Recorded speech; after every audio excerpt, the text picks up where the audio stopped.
What up YouTube? It's your boy Ocelot, back again for another at-home product review. Today we're looking at the Adidas Response Trail. This is a shoe that combines Adidas' famous boost cushioning with the traction and durability of a trail shoe. I've been hoping for a product like this to come out for a while now, and I was super excited to find out that Adidas finally came out with these. I was really surprised at how under the radar this shoe's marketing was. Usually the Boost shoes get plenty of articles and reviews written about them in my newsfeed, but I just stumbled upon this shoe when searching the Adidas website. The Adidas Response Trail is a spiritual successor to the Trail Response, a shoe that I owned a couple different versions of back in the late 90s and early 2000s. Back then, the gray, purple, and neon yellow colorway was noticeably popular with the ladies at my college. This shoe also appears to be largely based on the Adidas Response Limited non-trail running shoe, which is also one of the more affordable Boost models. Now, I've been running in Hoka One Challenger ATRs for the last few years, and the Adidas Response Trail has some significant advantages over that shoe. First, I think it looks better with a more traditional stack height and colorway.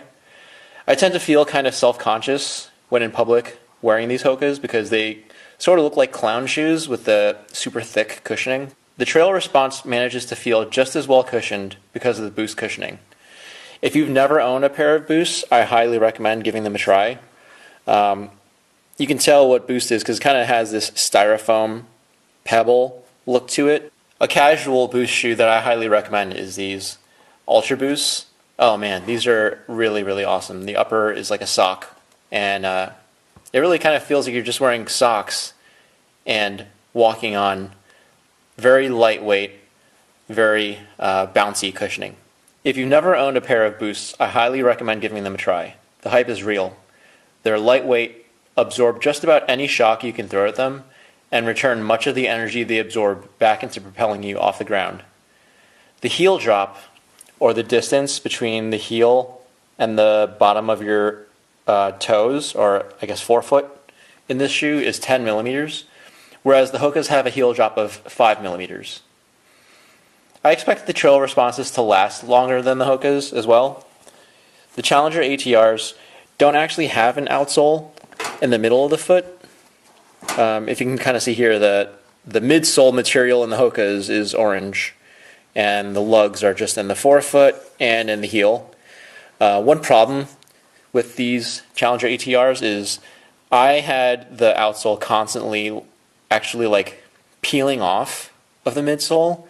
On this shoe here, I actually just super glued it back on because they're like nowhere near being worn out. There's plenty of outsole left, but the glue just separates because this is, let's see, 1, 2, 3 separate rubber outsoles. The Adidas doesn't have that problem. You just have one traditional outsole, and it does a really good job of maintaining traction. The other day I was running in the mud, and I felt much more planted with these on than I had with the Hokas on a similar day. One good thing about not having an outsole is these Hokas are only 9 ounces, whereas the Response Trails are 12 ounces. But I'm okay carrying the extra 3 ounces in order to have better traction, and more importantly, just better durability. You know, and these Hokas, these typically don't last me more than like 1 3-month kind of race season, and I think these Response Trails are going to last longer and wear better. Now, the Response Trail is a neutral shoe, meaning these are good for runners who don't tend to overpronate. You'll know if you're an overpronator by looking at the wear on the inside of your old running shoes. If the inside of your shoe wears first, that means that you're overpronating or running more on the inside of your shoe. That happens a lot to people with flat feet also.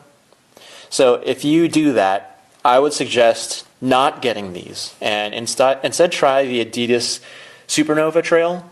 That's a stability shoe that's going to give you more arch support. For me personally, I'm a neutral runner. I don't need extra arch support, so that's why I chose these Response Trails. In summary, these are my new favorite trail running shoes, In fact, I just purchased a second pair on sale so that I have a backup in case they sell out. If you'd like to try them for yourself, I'll have an Amazon affiliate link in the description below. If you end up purchasing with that link, it doesn't cost you anything extra, but I'll get a small commission fee to help with the production of future videos like this one. Please like this video and subscribe to my channel and hit me up with any questions, comments, or requests you might have. Happy running, everyone, and until the next time, peace.